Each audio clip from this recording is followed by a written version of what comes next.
Great outcomes are a result of many. Self-made is the biggest bull in the history of the world, because it takes a village to raise a kid, it takes a village to raise a company, it takes a village. Like, you learn from other people.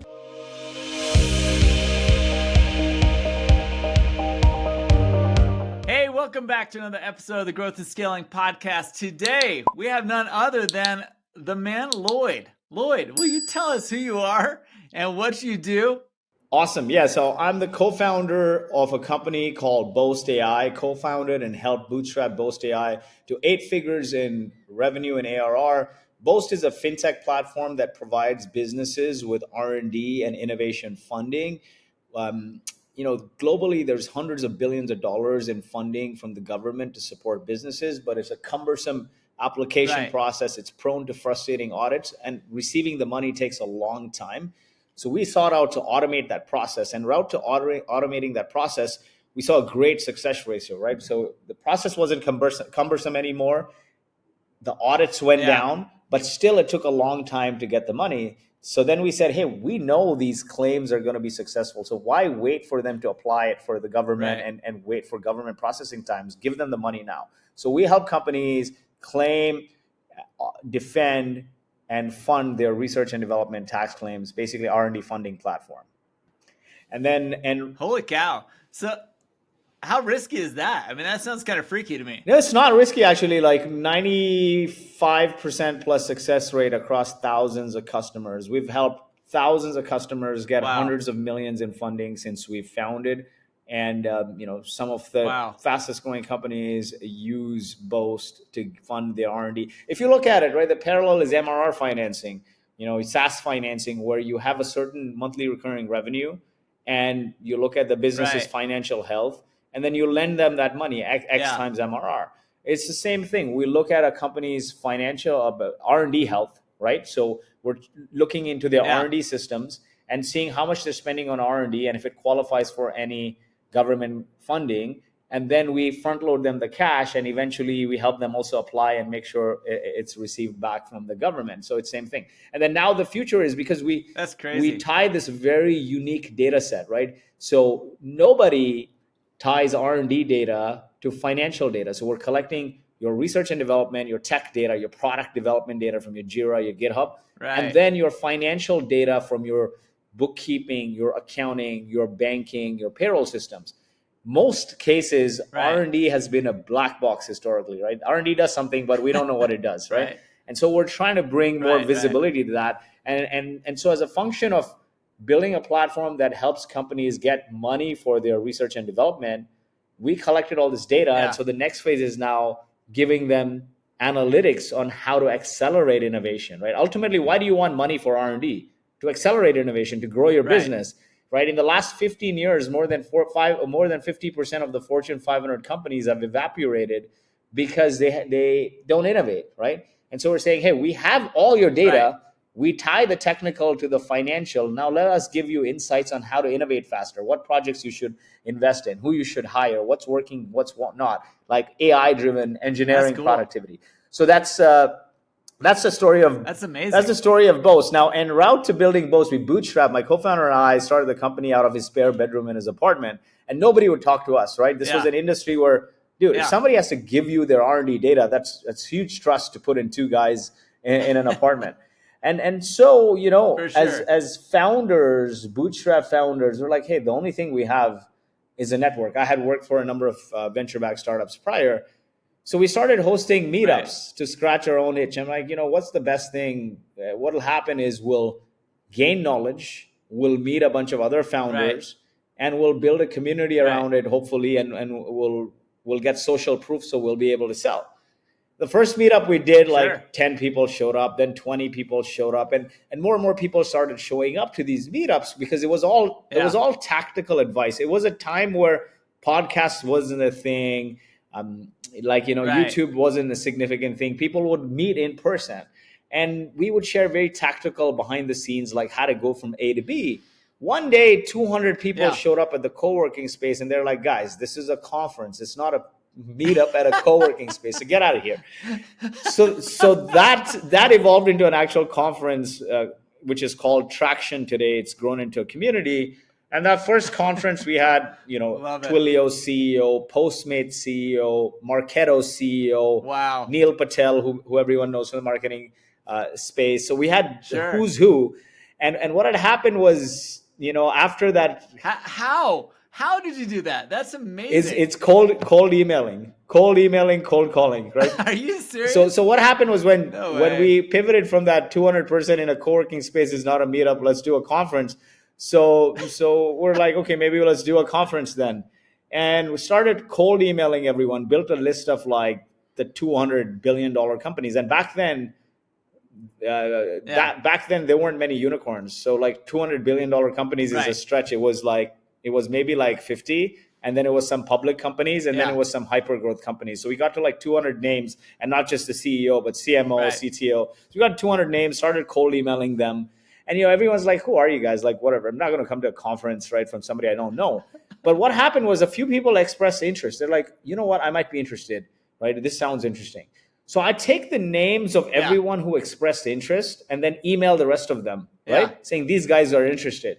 And it was Marketo CEO, Phil, who confirmed. I think what he saw all those interests as confirmations, maybe, people just look on their phone. And he's like, done, I'm in. Here's my PR guy, talking PR guy.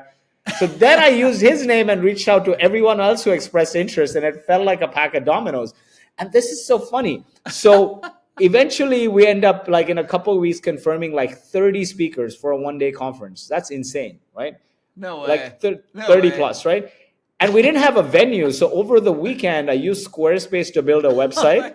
Over the weekend, I used this is how Bootstrap is, no budget. So use Squarespace to build a website, use Eventbrite, put the ticketing widget. We had a few thousand maybe email subscribers.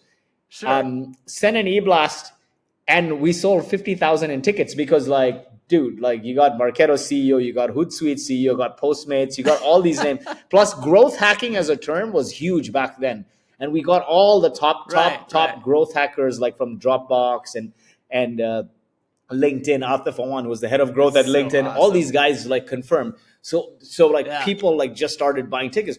So I think it was the exact number was after the weekend push, we sold from the first email $56,000 in ticket sales. And my co-founders are like, oh my guys, we have a problem. We need to get the venue. The event is 2 months away, and obviously we can't get a hotel or anything confirmed. So we find this giant EDM hall, okay, where EDM concerts are held. There's no monitor screen or anything there. They got this big giant screens. Have you seen all pixelated where they play the beats go up and down? Right. So we're like, okay, at least there's a screen and all of this stuff. There was a stripper pole that we had to hide, but it looked really cool. And the place maybe accommodated 300 people seated. And there were 600 people showed up. So it was like standing room. It just looked more packed. Oh my God. One more thing, hack is if you want to look popular as a speaker, find a smaller room because it looks packed. It looks packed. But there were 500-600 people for a 300 seating. And so we confirmed way more speakers. So I'm like, you know what are we going to do? Right. The best way now is to ask speakers to do max 15-minute talks. No rambling, nothing. Right. Basically key takeaways. Just get right to it. Yeah. This was an age where people were doing these rambling talks and everything, panels, no panels, none of that. And this is my history. This is how cool I am. Yeah. And even if it was a panel, it was a 15-20 minute, just get to it. Right. But we're you know what? We can ask them to get to it. But how are we going to keep them to time? So we had the idea that let's put a smoke machine backstage, behind the curtains. And every time it hits the 15 mark, let's hit the smoke machine. It makes this sound poof, right? So the speaker gets startled and backs steps back. We had the front row of volunteers to start clapping when they pause. So the whole audience claps and they get walked off the stage. So that happened, right? All the way till the end. Now 6 o'clock rolls around and we had the final speaker. Imagine going from 9 to 6, It was TechCrunch interviewing this founder, Frederic from TechCrunch. Has been coming since our events in a nightclub. And he goes on stage. Awesome. He's doing this fireside chat. Within a minute or two, you can hear in the conference video recording, hey, why is Lloyd releasing the smoke? We just went on stage. And what happened was the smoke machine ran out of water and the drapes caught on fire. And so my co-founder is going and throwing water at it, and that's how bootstrapped it was, right? So that is the memory. I love it. That is the memory. Now it's evolved. Now it's evolved. Like now we're up. Like close. The last email I sent was 140,000 subscribers. We do like podcast every other week, YouTube's 1 or 2 times a week, more posh events, that sort of thing, retreats. So yeah. So you use traction though. You use this event, you use this whole thing to drive traffic to Boast. To Boast? Yeah. Right? How did okay, so you just use all that to drive traffic into that organization. The way I look at it, right, is, if you look at some of the biggest brands, right, like HubSpot. Yeah. HubSpot, when they started, like, I'm an engineer, man. Everything I learned about marketing was from HubSpot. My first job was in cold calling, and then I worked at another startup in product, and they're like, listen, we're 15 people and you got to do everything, build the website and everything, like, you got to stretch. Right. So I'm like, okay, how do I find new ways in an age where everything is sales and everything is physical media? So I started hearing about this thing called SEO, and all the content was HubSpot. So I did their inbound marketing certification, joined their inbound marketing community. Right. They didn't even have software then. And then they came out and said, hey, we're the inbound marketing automation tool, and if you want, you can use HubSpot. And I realized, like, when you don't have product market fit in the early days, you're trying to understand customers, you're trying to get feedback, you're trying to build clout, right? Like, for sure. Like the progression of a business is visibility. You're visible, you get seen a lot, you build some credibility, and then you make money. So visibility, credibility, profitability. So we're like, if we built a community around R&D task credits, we're just going to be seen as salespeople. But ultimately, government funding and R&D tax credits is just a means to fund businesses, and it's a great mean because you don't dilute yourself. When you raise venture capital, you dilute yourself. Now, the VCs have made themselves cool by sharing all this startup growth knowledge, right? So I'm like, we can do the same, and we don't have to call it the Boast community. We'll call it Traction. So we called it Traction, and the social proof of all these big brand CEOs coming to a conference by like a couple, by a small startup run by 2 people, gave us immense social proof. I call it the brand rub. Always look for a brand rub and then level up to the next one. Use the brand rub to get to this level, then find another one and keep leveling up. So that was the story. That's how we bootstrapped to 8 figures in revenue. And it's the community that keeps giving. So through this community, one of the events we did was a growth equity firm that attended. And they reached out saying, hey, you run this conference. Would you be interested in being a venture partner? And I'm like, listen, I got a business to run. I can't pass you deal flow in exchange for carry. Then they're like, and we're bootstrapped anyway. Yeah. And then they're like, what is that business? And I tell them what the business is. We had a conversation, and their mind was blown. They're like, what? You're selling $100 bills for $20? Like, basically giving people cash and taking a cut. They're like, this is great, and not diluting. Right. So we had a few conversations, and like, with me and my co-founder Alex, and basically Alex was anti-VCs. Like, dude, we shouldn't raise money. We've spent a lot of time, and plus he'd seen me be at. We don't even want to talk to these guys, right? We'd been through. I had only worked at venture-backed startups all my life, and none of them hit. They were all like either failures or so. That just tells you, right? Like 99% failures, or like acquisitions where nobody but the VC made money. So the deal was, hey man, luckily these guys were a growth equity firm, and what growth equity is sort of an in-between of a venture capital firm and a private equity firm. They'll liquidate the founders. Yeah. So the founders stay motivated and can play the long game. Sure. And then they'll keep you running the company. So they're like that. They can buy a significant stake in your company, but still keep you running it. So that was good. That's how that came about, right? I moved to Dubai last year. Almost everyone I know in this community is through the Traction community. So the way I look at it, community is something that keeps giving, and it's part of my ethos. I was born in Kuwait, and I was a refugee of the Gulf War. And when that happened, there were no cell phones, nothing. There was no internet, right? In the 1991 or whatever.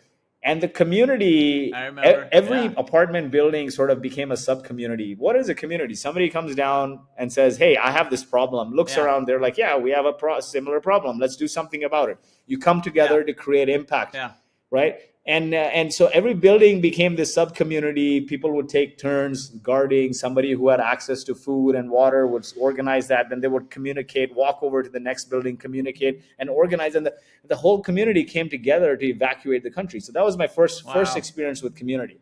The second experience was with building traction and paying it forward internally, help bootstrap to over 8 figures, help us, sell half the company and become rich as founders. And the third thing was, after I left the day-to-day of Boast, I ended up very depressed. It's like your baby, right? Ultimately, I think it's hard for most founders to practice detachment. But all of our troubles are not, especially I say especially as a bootstrapper. I mean, bootstrapping is a very, very emotionally connected thing, because you're literally offering up your family, your time, your everything you've got into this thing. So I think there's an extra special connection there for bootstrappers. Exactly. Every time my wife was in labor, I wasn't home and I had to fly back. There was that. My wife's a physician. The last 10 years of running the business, a couple businesses that failed, and then this one did well. She ran the family. She did her job, and she managed the kids and everything. I had only one job, was to do a successful business. So I mean, like, even the broken clock is right twice a day, right? After one failed, the second failed. We in between we're like we'll take the traction knowledge and do an events company. A third partner in that events company ran off with $250,000 in profits, and I'm like, I can't catch a break. And then eventually Boast hit. But what I was saying is, I had only one job, to build a successful business. She ran the family, she paid the bills, she looked after the kids, she did her job, right? Yeah. So women are that much more stronger and more Resilient. Agreed. I feel. Agreed. Had this conversation with my wife this weekend. Exactly. It's awesome. So after I left the day-to-day, I was so emotionally attached, because I put a lot of the family, like, I felt like, looking back, I sacrificed everything. And this company had become my identity, being on podcasts. When you're the face of the company, you're on stage a lot, right? And now I lose this. I lose the community. I build the connection. So I ended up very depressed, fat, drunk, overweight, had come into a bit of money. So I'd call my friends and be like, oh, let's go here, let's go there. And then one day my wife comes to me and she's like, look at you, right? Like, she's like, I understood for like 8-9 months while you were going through this. But she's like, if you kill yourself, we're going to be the only ones crying. Nobody else is going to remember. Right. And a light bulb hit in my head. And I'm like, man, that's powerful. Yeah, that's powerful. I'm like, I got 3 kids here. And, one's, she was 8 at the time. One's 3 at the time. And the other one was, just born. So I'm like, what am I doing here? What am I doing? Because she's like, the glass is half full. You're moping for not being in the company's day-to-day while you're still on the board, while you cashed out a bit, right? And you can go anywhere. So, it was, I think, middle of the night. I look at the corner of the room and I see this Peloton bike, right? The exercise bike, the Peloton. And it's like been turned into this clothing rack for the last couple of years. So I take off like the most. Yeah. It's like most people's bikes, right? I take off the clothing, I switch it on, and I log in, right? Doing the 2-factor authentication. Set up the user. Yeah. I forgot my password. I hop on, and I saw this instructor, Robin Arzon was her name, and she was coming off maternity and like suffering through these postpartum lows. And she said, self-pity is toxic. Sure. I can't write as much, but like, it starts with one crank, one shift, one right around the block.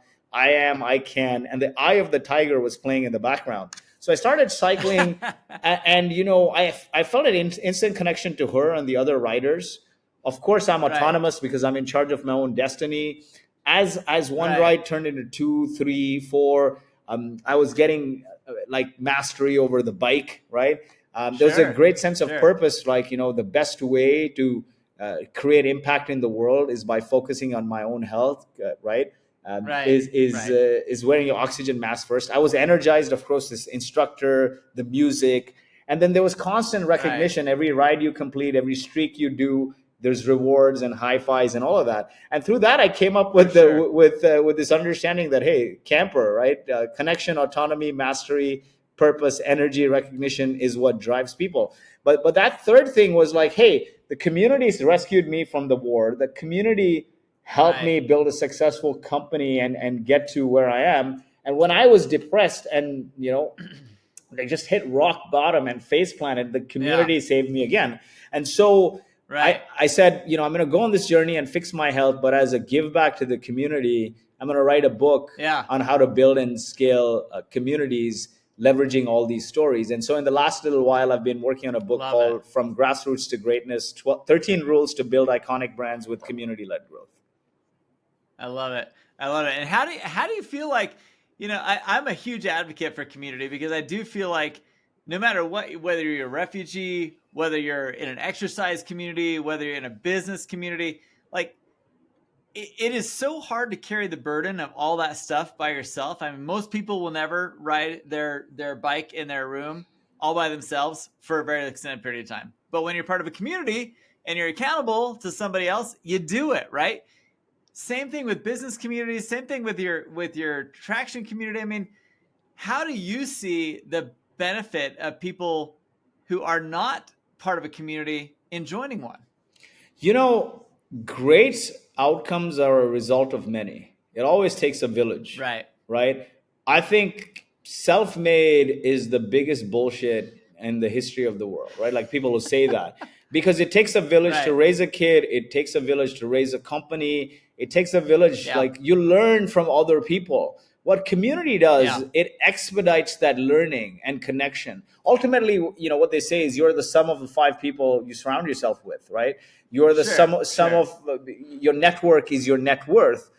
There's a truth to that, right? Like you and me are visible examples of this, right? Look at the PayPal mafia, right? They built, like, once PayPal was done, they built this community around execs and early employees, and that spun off so many other multi-billion-dollar businesses. Or where Apple came from, the homebrew club, where they were all exhibiting, and it gave them early feedback on what products to build, spun off like Apple and Microsoft and all these companies. So I think there's great value in meeting other people where you can, one, bounce ideas off and get validation, two, exchange thoughts and learn from one another. There's a saying, right? When one teaches, two learn, because you're reinforcing what you know. You're researching things that people may have questions on. So there's this learning supercharges, right? And then it's diversity of thought. If you want to be right all the time, hang out alone, right?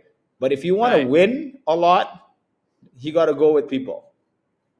I just wanted to take a few seconds to tell you about a program that we have assembled with a lot of our podcast guests and a lot of people who are listening to the show who are feeling the same way that they do. There's a recurring theme. You'll hear a lot of these founders talk about, I couldn't have done it without my team. I couldn't have done it without a support group of peers. I couldn't have done it without having someone to talk to that understood my feeling of isolation as an operator of my business. You see, you're not alone. It is hard running a business, and it's even harder when you know you can't express all your deepest concerns and frustrations with your executive team. It makes them nervous. It gets them scared. You don't want scared people on your executive team. So where do you turn? The Captain's Council is where you turn.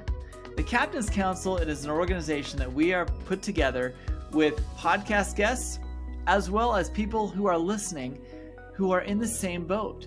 You see, peers are the only ones that can give you the type of empathy, the type of advice that only a founder or operator know and understand. Go check it out at captainscouncil.com. I know you're going to love what you see there. We have put together an organizational structure that has small group settings, a global community of founders and operators, as well as monthly and quarterly in-person events. You're going to love what you see there. I can't wait for you to check it out and enjoy the rest of this episode. Totally agree.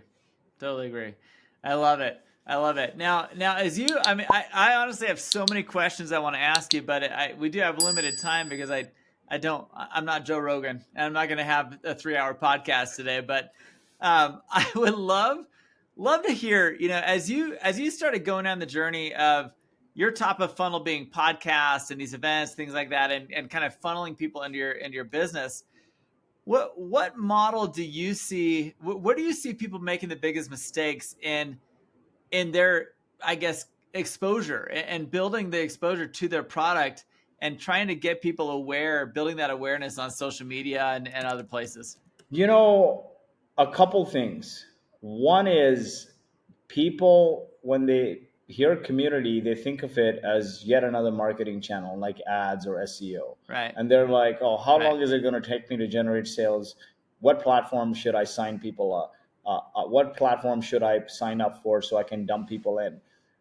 Community is not signing up for a Facebook or Discord group or WhatsApp group or LinkedIn or whatever it is, and then dumping all your contacts in there and spamming them and hoping it works. If you want to generate quick sales in like months or weeks or whatever, do cold calling, maybe run ads, right? Community is a long game. To start with, if you are not inspired by giving people and this whole philosophy of the only way to create abundance in life is by helping others without expecting anything in return. The only way to create abundance in life is help others without expecting anything in return. If you don't believe in that innately, it's going to be very hard because you're going to look for an ROI from it, right?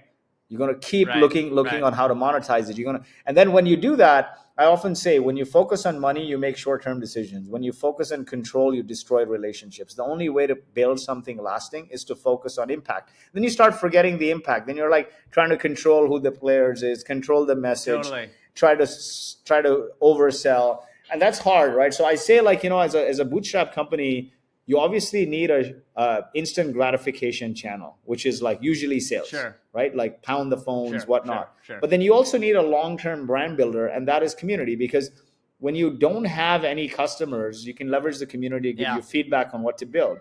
You can leverage the community for support and connections and whatnot. So a lot of people, they don't play the long game. They look to community as something that they can just build in a few weeks, dump contacts in and spam them on a Slack group and call it a day. It's not.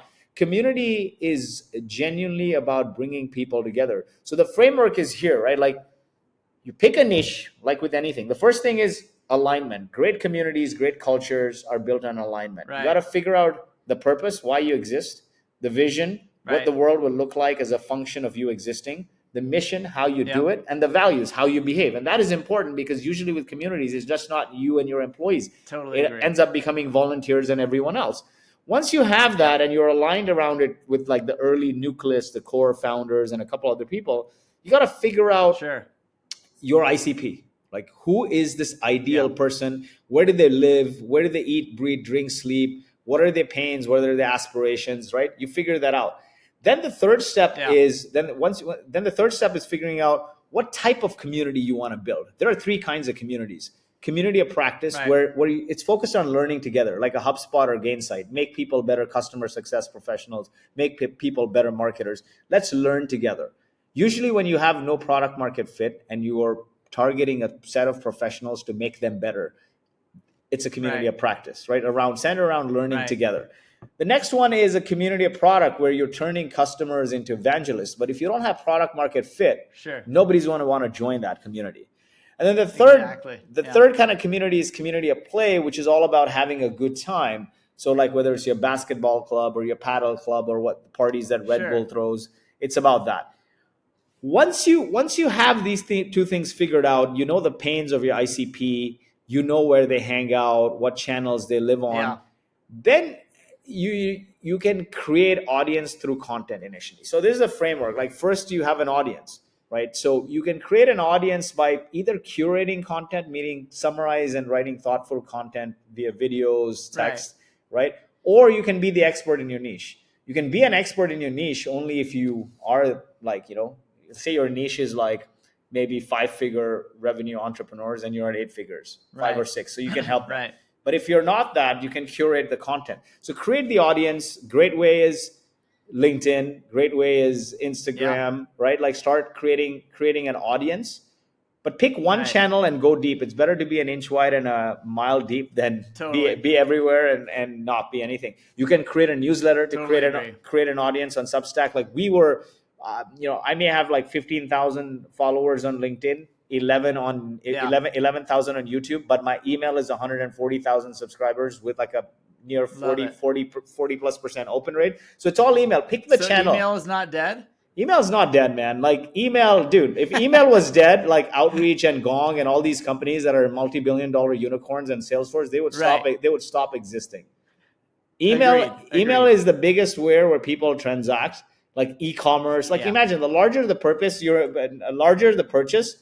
you are looking at an email, you're clicking to a website, you're analyzing it, and then you're buying it. And then eventually maybe in between you want to talk to a salesperson. If it's a small $5, $10, maybe up to $100 purchase, you'll look at it on your phone maybe, right? An SMS is fine. But the bigger the purchase, people analyze via email, and there's no two ways about it. 90%. Like 90% of the ticket sales for traction happens over email.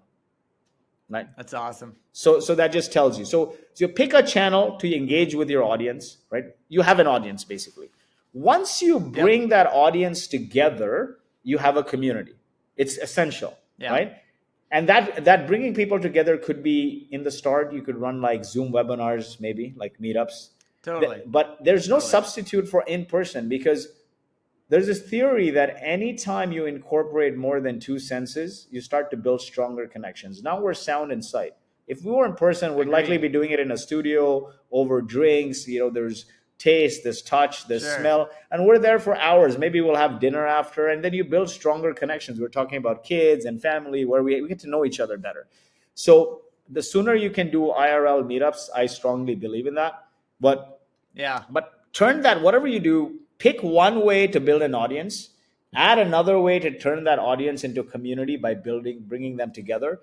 Then when you have when that community comes together to create something, you have a movement. For example, like the open source communities that collaborate to build products, right? Like Basecamp, they created Ruby on Rails, right? They do a lot of open source, GitLab. Lego communities, like when the CrossFit community, right? When communities come together to build something, to create something, it's a movement. And there's another phase to this. When the movement has unwavering faith in its purpose, it becomes a religion or a cult. Look at everything, right? Like I don't want to get into religion or anything, but I'm Christian, so I'll share the example of Jesus, right? Jesus had an audience initially, right? Then they came together to break bread and help people. It became a community. Then it turned into a movement at some point where like everyone started saying, hey, this is the word and we're going to further it. And they were coming together as a community. It was a movement. And then from movement, it turned into a religion when that movement started having unwavering faith in that purpose. Now, I'm not super religious, but yes, I grew up Catholic, so I can give you that example. But if you look at anything else, like Bitcoin, for example, right? Started as an audience, then the community, then people started collaborating on Bitcoin projects, and now it's a cult, right? So is CrossFit. Totally. And so that is the journey. And whether you like the word or you hate it, cult, religion, whether you like the word or you hate it, every obscure startup brand wants to go from audience to cult. That is everyone's secret desire, right? Right. So those are the tips, right? Like focus on one, understand your niche, start sharing unique content that's in the white space, and build that audience. Once you have an audience building, start bringing them together for online AMAs, in-person meetups based on where they are, turn it into community. Then bring that community to solve a greater problem or do stuff together, and you have a movement. And then if you keep doing this with cadence and consistency, eventually you'll turn into a cult. But the reality is so many people just stop at like, I don't know, at 99, right? So many people give up at audience. They stop at 99, right? They stop at audience because they give up, right? And anything worth doing is a long slog.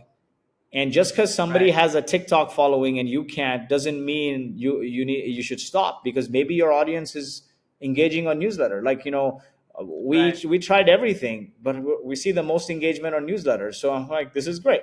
So, but it takes a while. We do in-person events. They're always sold out like a month in advance.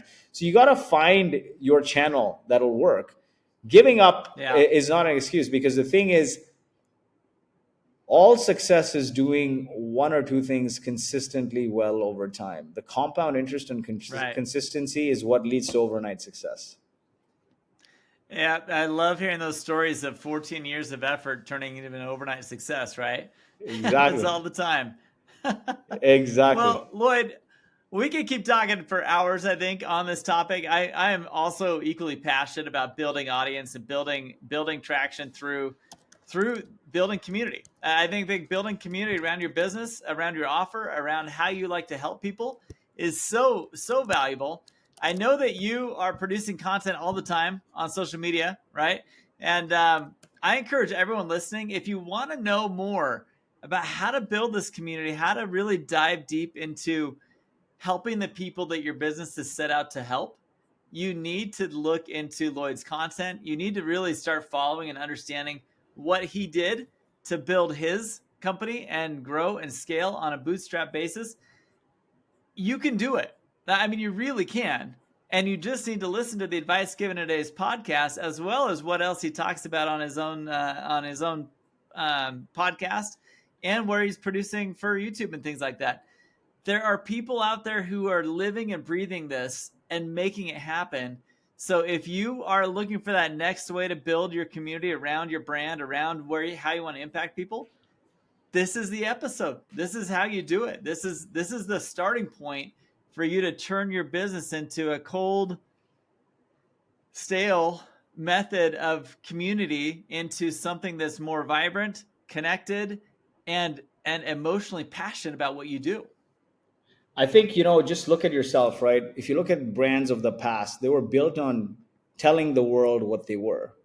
If you look at brands of the future today, some of the biggest brands, they're built on what the community says about them. The more expensive the product now, how easy 100%. It is to drop a WhatsApp message or a Slack message or just check with your community. I'm like, hey, what are you using? So brands of yesterday were built on what they told the world about themselves, and brands of the future will be built on what the community says. Ultimately, yes, yesterday's innovation is always tomorrow's commodity. But if you build a community, you won't become a commodity. Love it. Love it. Know what you stand for, build everything around that, and that's how this is going to happen for all of you. Lloyd, honestly, I love the conversation. I love where we've taken this. And, we were a little bit unsure moving into it, how we wanted to attack this, but I really feel like this is so powerful for everyone trying to grow and scale a business. First of all, I mean, honestly, I think we could have spent a long time talking about what Boast actually did, because I have no idea what you did even existed. And I've been building companies my whole life. And so that's a whole nother conversation we should talk about at some point. But Lloyd, what advice do you give to other brands who feel like maybe building community isn't for them, but you and I both know that it is? How do you talk to them about that? An easy conversation is this, right? Ultimately, the key metric for business success when it comes to customer acquisition is cost of customer acquisition. The lower it is, if you can reduce your marginal customer acquisition cost to zero, you can acquire revenue becomes immaterial, because even a client for $1 is less than $1, right? It's all profit. And so when you start having the conversation with how much are you spending to acquire each customer and how long do they stay with you, then it becomes a very easy conversation. Step back. The second thing is, when you look at people's channels, most people's channels, their marketing mix is a lot of ad spend. And if you look at the ad spend year over year ROI, it costs nearly twice as much to generate the same ROI from the ad channels. And then the rubber starts to hit the road for them. And then you say, hey, you know what's happening in 2024 is Google's going to do away with third-party cookies, third-party data. So you got to own the audience. What is the status of your database, and what is the relationship you have with your customers? And then they're like, you know what? everyone can. I better get some emails. Everyone can copycat a blog post. They can copycat an ad copy, right? You can, like, let's say you're an e-commerce or whatever business right now with low code, no code. You can copycat any business. You can copycat their ads and their creative, and you can run some marketing spend to it if you have money. Totally. What you can't copycat is their relationships, right? And so the winning brands are the ones with relationships. Why do you think Nike continues to win? Why do you think like Apple, despite having probably a lagging feature set to a point where their competitors talk about Apple's lagging features, but Apple never talks about any of that. Apple has a community, right? Apple is a cult. True. Apple has a cult. So you want to focus on that, and then life becomes easy. It's hard, right? Yeah. It's hard to build relationships, but it's hard enough building a relationship with your spouse. So imagine now building a relationship with so many people who are not as invested as your spouse in you, to then get them invested, get them hooked, get them invested, and get them keep coming back is hard. But anything worth doing is difficult, and that's how you build a generational brand. Totally. Wow. Fantastic.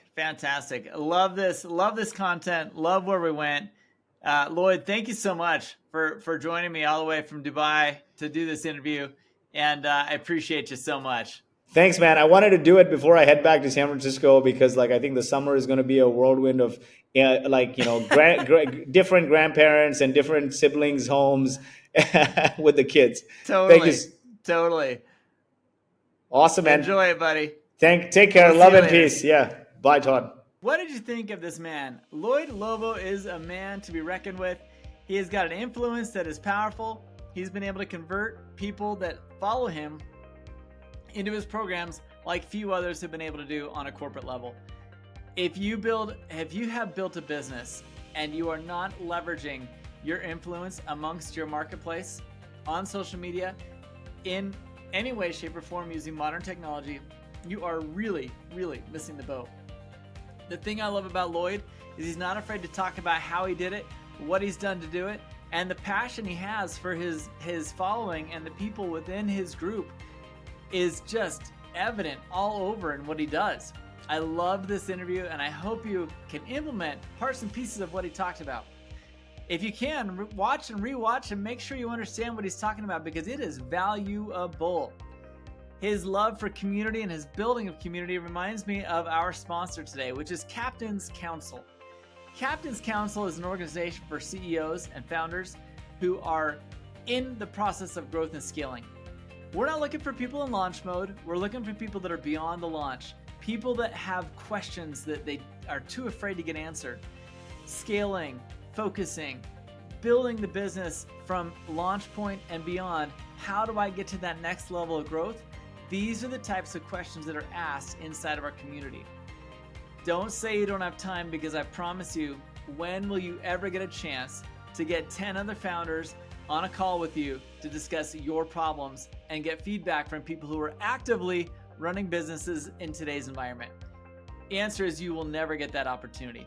The Captain's Council is a place where you can do that, a place where you can get together with other founders and operators who are running businesses at the same time you are, facing the same challenges that you are. It is unlike no other networking group, unlike no other peer advisory board. This is the place where you get answers. This is the place where you get practical tips. And this is the place where you can help each other in a way that is going to provide huge, huge value throughout every month of the year. Check it out at captainscouncil.com. We look forward to catching you there or on the next episode of the Growth and Scaling Podcast. We'll catch you later.